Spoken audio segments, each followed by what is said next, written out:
বিয়ে শাড়িতে দাওয়াত দিলেও হয়তো আসতে পারি না, কিন্তু বিপদে আপদে পড়লে আগে ছুটে আসি। এটা তো গেল যাদের ডিলিট হয়ে গেছে, আমি ফিরিয়ে নিয়ে আসবো লড়াই করে, আইনি লড়াই করে, এটা কথা দিয়ে যাচ্ছি।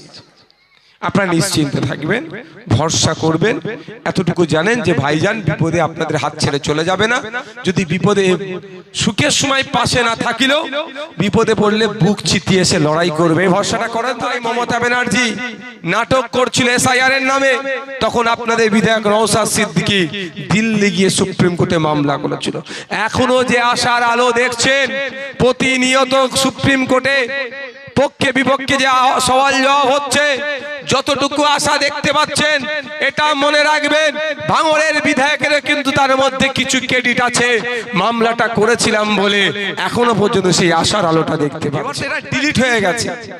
যাদের ভোটার লিস্টের নাম আছে তারা কি করবেন? আমাদের একটা খুব খারাপ আছে, এই ভোটটা আজকে আর দিতে যাব না। আমি কিন্তু খুব ভয় পাচ্ছি, এখন যিনি নির্বাচন কমিশনের কমিশনার আছে, সকালে এক বলে রাতে অন্য বলে। সকালে বলল 2002 এর ভোটার লিস্টে যাদের নাম আসবে, এসআইআর লিস্টে যাদের নাম আছে, এখন আর কোনো কাগজ দেখাতে লাগবে না। নিজের নাম নেই, বাপের মায়ের দাদুর দাদির কারো একজনের নাম আছে, অন্য কাগজগুলো দেখাতে লাগবে না, সকালে বললো। আর সন্ধ্যায় ঠিক তার উল্টো করে দিল।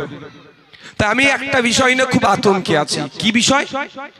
যাদের ভোটার লিস্টে অলরেডি নাম এসে গিয়েছে, আমি তাদের কাছে একটা অনুরোধ করব, এই 2026 ইলেকশনে ভুলেও যেন আপনারা ভোটদান থেকে বিরত থাকবেন না।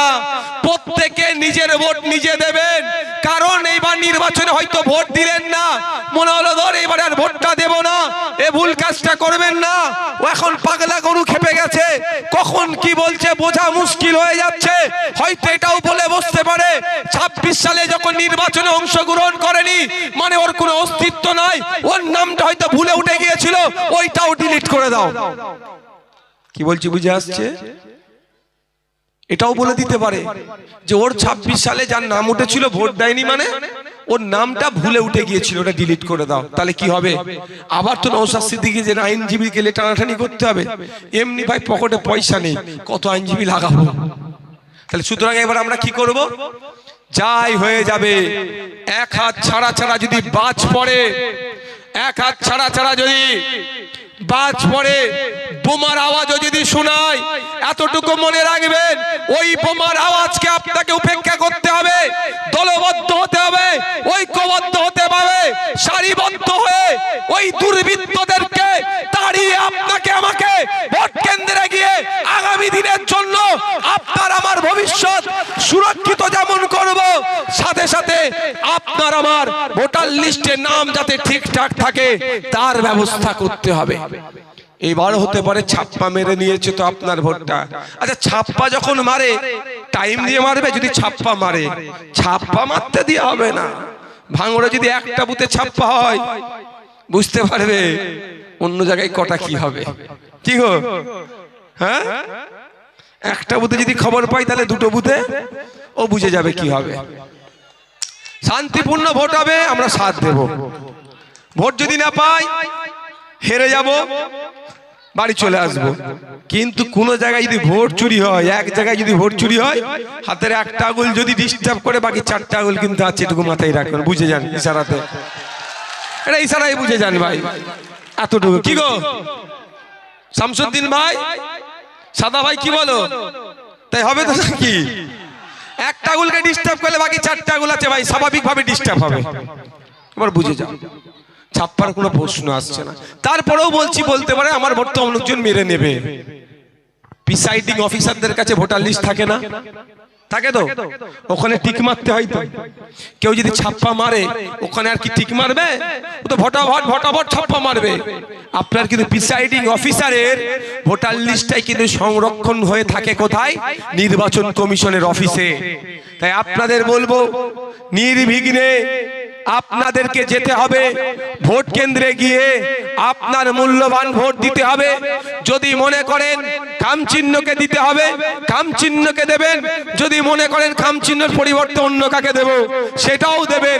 আর যদি মনে করেন কাউকে দেব না, নোটা বলে আছে, সবার লাস্টে একটা সুইচ আছে নোটা, সেখানেও দেবেন। কিন্তু অনুরোধ করছি আপনি আপনার ভোট দান থেকে বিরত থাকবেন না। কারণ এভাবে যেভাবে নির্বাচন কমিশন তৃণমূল বিজেপির কথাতে বারবার পশ্চিম বাংলার বৈধ ভোটারদেরকে হয়রানি করছে, কখনো লজিক্যাল ডিসক্রিপেন্সি, কখনো আন্ডার অ্যাডজুডিকেশন, তো কখনো বৈধ ভোটারকে ডিলিট করে দিচ্ছে। তাহলে 2026 নির্বাচনের পরে ওদের কাছে একটা বড় হাতিয়ার হয়ে থাকবে। এত লোক ভোট দিতে পারেনি, তাহলে এইগুলো সব ফেক ভোটার, আবার ডিলিট করে দাও, তখন বিপদ হয়তো আমাদের মাথায় নেমে যেতে পারে। তাই অনুরোধ করব, বিপদের আগেই আমাদেরকে সতর্ক হতে হবে। আপনার ভোট আপনি দেবেন, নির্বিঘ্নে দেবেন। যদি কোনো জায়গায় মনে হয় রাতের অন্ধকারে 27 তারিখ রাত, এই 28 তারিখে ভোট না 29 ভুলে যাচ্ছি, 28 তারিখ রাত্রে আপনার পাড়ায় দুটো বোম মেরেছে, ভয়ে ঘরে ঢুকে গেলে হবে না। ভোটের দিন সকালে 29 তারিখ সকালে 4টে বোমের আওয়াজ শুনিয়েছে বলে আপনি ভয়ে ঘরে ঢুকে যাবেন না। ঐক্যবদ্ধ হতে হবে, দলবদ্ধ হতে হবে। ওই বোম মারা লোকগুলোকে রাস্তায়, ভোটের যাওয়ার রাস্তায় যদি খুঁজে পাওয়া যায়, ঐক্যবদ্ধ হয়ে গণতান্ত্রিক প্রক্রিয়ায় তাড়িয়ে এলাকা ছাড়া করতে হবে। আমি আপনাদের বলি, খবর আছে প্রতি বুথে ক্যানিং পূর্ব থেকে ওই সাইড থেকে ওই নটোরিয়াস ক্রিমিনালটা নাকি ভোটের জন্য 30টা করে লোক নিয়ে আসছে। আপনাদেরকে একটু সজাগ থাকতে হবে, মায়েদেরকেও তৈরি হতে হবে। ভোটের আগের রাতে, ভোটের দিনে ক্যানিং পূর্ব, জীবনতলা, মৌখালি, সন্দেশখালীর লোক যদি এখানে ঘোরাঘুরি করে, তুমি তোমার কোন আত্মীয়র বাড়ি এসছো, পাকামো হচ্ছে, সন্দেশখালীতে ভোট চলছে, ওখানে ভোট না দিয়ে তুমি ভোগালীতে কি গল্প করতে এসছো, আলাকুলিয়াতে কি গল্প করতে এসছো, তাকে ধরে রাখবেন। কাশীপুর থানায় খবর দেবেন, কাশীপুর থানার অফিসাররা নিয়ে এসে তাকে তুলে গ্রেফতার করবে। এর ব্যবস্থা আমরা করব, কিন্তু সজাগ থাকতে হবে। কোন বহিরাগত এসে আলাকুলিয়াতে, নাংলাতে, ভাঙড়ে যদি গুন্ডামি মস্তানি করে, ভাঙড়ের মায়েরা বাপেরা তাদেরকে ছেড়ে কথা বলবে না, গণতান্ত্রিক প্রক্রিয়ায় জবাব দেবে। প্রস্তুত নিতে হবে। ভোটের দিন সকালে তুমি মৌখালি থেকে এখানে কি করতে এসছো? কি বলছি বুঝতে পেরেছেন? যেমন জীবনতলার গাড়ি এখানে এসে আগুন লাগলো বিজয়গঞ্জ বাজারে, না গাড়ির মালিককেও নেই, গাড়ির মালিককে গাড়ি কে নিয়ে এসলো, কেন আগুন লাগলো, কেস কাওয়ারি কিছুই হলো না। কিন্তু আগুনটা লেগিয়েছে কে, খোঁজ নেওয়া দরকার, বা কেন আসলো খোঁজ নেওয়া দরকার। তাহলে ভোটের নমিনেশনে জীবনতলার গাড়ি এখানে কি হই করছিল? তুই ভোটের দিনেও যদি কোনো বহিরাগত আসে, আচ্ছা করে ভালোবাসা দিতে হবে গণতান্ত্রিক প্রক্রিয়াতে। হ্যাঁ, তারপরে তো কাশীপুর থানা আছে, উত্তর কাশীপুর থানা, মাথায় থাকবে তো। একদম যদি কেউ বাইরে থেকে এসে গুন্ডামি মস্তানি করে, তাকে আমরা গণতান্ত্রিক প্রক্রিয়ায় ছেড়ে কথা বলবো না। আর বাইরে থেকে গুন্ডা মস্তান নিয়ে এসে তৃণমূলের যে 2-4টে নেতাগুলো পাড়াতে আছে, তাদের যদি হই করে এতটুকু বলে দেবেন যে ভোট মিটে যাক, তোকে সারা বছর তোমাকে এখানে থাকতে হবে। গুন্ডা মস্তান এসে সারা বছর তোমার বাড়ি পাহারা দেবে না, এতটুকু মাথায় রাখো। বাইরে থেকে নিয়ে আসবে, আমার পাড়ার ছেলেকে মেরে চলে যাবে। আমার পাড়ার ছেলেকে সিপিএম করতে পারে, কংগ্রেস করতে পারে, বিজেপি করতে পারে, আইএসএফ করতে পারে, যার যেটা এটা ইচ্ছা করবে। তুমি বাইরে থেকে লোক নিয়ে এসে আমার পাড়ার ছেলেকে মারিয়ে মার খাইয়ে চলে যাবে, তোমাকে কিন্তু সারা বছর এই পাড়াতে থাকতে হবে। এটাও তাদেরকে বলে দেবেন। কি বলছি বুঝে আসছে? তাই বন্ধুগণ, এই আমাদের ইমরান কোথায় গেল গো, একটা ভালো উদাহরণ দিয়েছে, দারুণ উদাহরণ। বিষ আর কি বললে, বিষ আর ফল কোনটা গ্রহণ করবে? বাস্তব কথা। রাতের অন্ধকারে আমার কাছে খবর আছে কেনা হচ্ছে, ভোট কেনার চেষ্টা করছে। ভোটে আর জিততে পারবে না, ভোট কেনার চেষ্টা করছে। মায়েদেরকে শাড়ি দিচ্ছে, বাপেদেরকে লুঙ্গি জামা দিচ্ছে, কিছু কিছু করে টাকা দিচ্ছে। তো আমি প্রথম বলবো, নিয়ে নিবার পক্ষে একটাও ছাড়বেন না। যা পাবেন শাড়ি, জামা, টাকা পয়সা, মিষ্টি, বিরিয়ানি, গাড়ির তেল সব বলবেন, সব নিয়ে নেবেন, কিচ্ছু ছাড়বেন না। তবে অনুরোধ এটাই, ও ব্যবসায় ইনভেস্ট করছে, ব্যবসায় ইনভেস্ট করবে মানে লাভ করবে। আপনি তার কথাই গলে তাকে ভোট দিয়ে দেন, দুটো ক্ষতি আপনাকে, দুটো রকম ভাবে আপনার কাছে টাকা তুলবে। প্রথম কথা, 10 কোটি টাকা যদি ইনভেস্ট করে 100 কোটি টাকা সে তুলবে। কেমন করে তুলবে? এই নাংলা আলাকুলিয়ার মানুষ, একটা 2 কাঠা জায়গা আছে, দাম 5 লাখ টাকা কাঠা, আপনি বিক্রি করতে চাইছেন। আপনার মেয়ের ছেলের পরিবারের বা বাড়ি টাড়ি করবেন, 10 লাখ টাকায় বিক্রি করবেন, আপনি করে মেয়ের বিয়ে দেবেন বা একটা বাড়ি করবেন বা কিছু ইচ্ছা, তখন ওরা চলে আসবে, ওরা আপনাকে 1 লাখ টাকা করে কাটা দেবে। ওরা 1 লাখ 1 লাখ 2 লাখ দেবে, আর বাকি 8 লাখ ওরা খেয়ে নেবে, আর নাহলে আপনাকে জমি বিক্রি করতে দেবে না। দ্বিতীয় কথা, আপনি একটু কষ্ট করে সবজি বিক্রি করে গাড়ি চালিয়ে 2 পয়সা ইনকাম করেছেন, আপনি একটা জমি কিনতে চাচ্ছেন, 40,000 টাকা শতক, 60,000 টাকা শতক, বা 1 লাখ টাকা শতক, বা 5 লাখ টাকা শতক, আপনাকে ওরা 10 লাখ টাকা শতকে বিক্রি করাবে। আপনাকে ওর কাছ থেকে কিনতে হবে। যদি ওর কাছ থেকে না কিনে ডাইরেক্ট যদি মালিকের কাছ থেকে কিনে নেয়, দখল নিতে দেবে না, কারণ আগে 10 কোটি ইনভেস্ট করেছে, টাকা তো তুলতে হবে। বুঝতে পারছেন কি বলছি? সুতরাং সাবধান, যা দিচ্ছেন ছাড়বেন না, নিয়ে নেবেন, কিন্তু খালি হাতে ওকে মৌখালিতে আমাদেরকে পাঠাতে হবে। আর একটা কেমন ভাবে হবে, আর একটা কেমন ভাবে ইনকাম করবে বলে দিচ্ছি। এই আপনাদের যেখানে বসে আছে তার বাম দিকে একটা লাইট পোস্ট আছে, দেখতে পেয়েছেন? আছে তো? এই লাইট পোস্ট করতে গিয়ে আমি বুঝছি, এই লাইট পোস্ট করতে গিয়ে 3 লাখ টাকা হয়তো প্রজেক্ট, বোঝানোর জন্য বলছি, 3 লাখ টাকার প্রজেক্ট। এখন যে বরাত পাবে তাকে বলে দেওয়া হবে আমাকে 1.5 লাখ দাও, আর 1.5 লাখে ও কি লাইট করবে আর কি লাভ করবে, ওই রকম টাঙিয়ে দিয়ে চলে যাবে। একটা ঝড় হবে, উল্টে যাবে। ক্ষতি কার হবে? আলাকুলিয়ার মানুষ অন্ধকারে আবার থাকবে। শুধু তাই নয়, একটা 8 ফুট চওড়া ঢালাই রাস্তা 6 ফুট চওড়া করবে, 8 ইঞ্চি গেজ 4 ইঞ্চি করে দেবে। যে ঢালাই রাস্তাটা 8 বছর 10 বছর উইদাউট রিপেয়ারিং এ চলতো, সে বছর পার হবে না, ভেঙে যাবে। কেন? ওখান থেকে কাটমানি চলে যাচ্ছে কোথায়? ওই 10 কোটি ইনভেস্ট করেছে, 100 কোটি তুলবে, ওখানে চলে যাচ্ছে। ক্ষতিটা কার হলো? আপনাদের হলো। এই রাস্তা দিয়ে আপনাদের হাঁটা চলা করতে হবে। তাই আপনাদের বলবো, ভুলেও ওর পাল্লায় পড়বেন না। আমি আপনাদের কাছে জানতে চাই, আপনার বিপদে আপদে আমি ছিলাম কি ছিলাম না? এখন আপনাদের পাশে আমি আছি কি না নাই? মায়ের একটু বলুন, একটু আওয়াজ দিয়ে বলুন। আপনাদেরকে বিপদে ফেলে আমি চলে গিয়েছি? আপনাদের বিপদে আমি বুক চিতিয়ে লড়াই করেছি কি করিনি? আপনার যখন মাদ্রাসা, মসজিদ, ঈদগাহ, কবরস্থান কেড়ে নেওয়ার চক্রান্ত হচ্ছিল, তখন মমতা ব্যানার্জি ওই নোটরিয়াস ক্রিমিনালরা বলেছিল দিল্লি গিয়ে আন্দোলন করো। তাই আজকে সময় এসেছে, আপনার মাদ্রাসা, মসজিদ, ঈদগাহ, কবরস্থান এখনো যে সুরক্ষিত আছে, এই নওশাদ সিদ্দিকীর করা মামলার জন্য আমাদের মতো গুটি কয়েক মানুষ মামলা করেছিল বলে এখনো বিজেপি তৈরি করা আইন লাগু করতে পারছে না।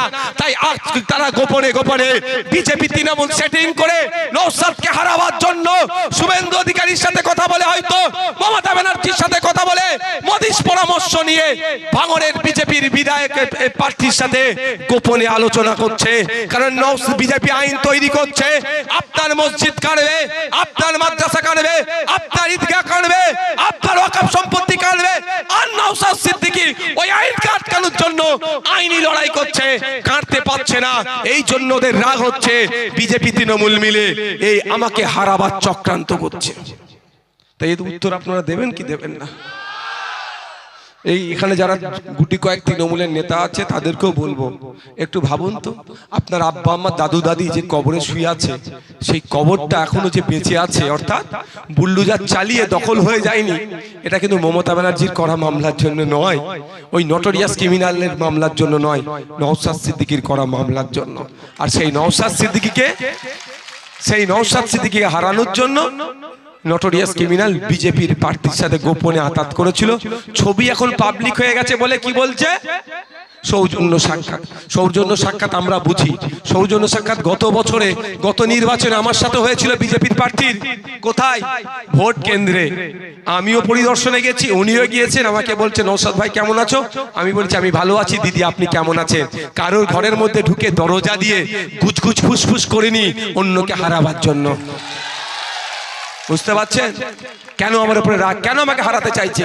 বিজেপি আইন করে জমি, মাদ্রাসা, মসজিদ, কবরস্থান কাটতে চাইছে, আর ওই আইনকে আমি কেস করে আটকাচ্ছি।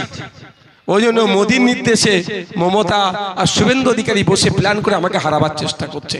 তাহলে ভাঙড়ের এই আলাকুলিয়ার ভাঙড় ভোগালী একের মানুষের জবাব দেবে তো নাকি? আমাকে কেন হারাতে চাইছে?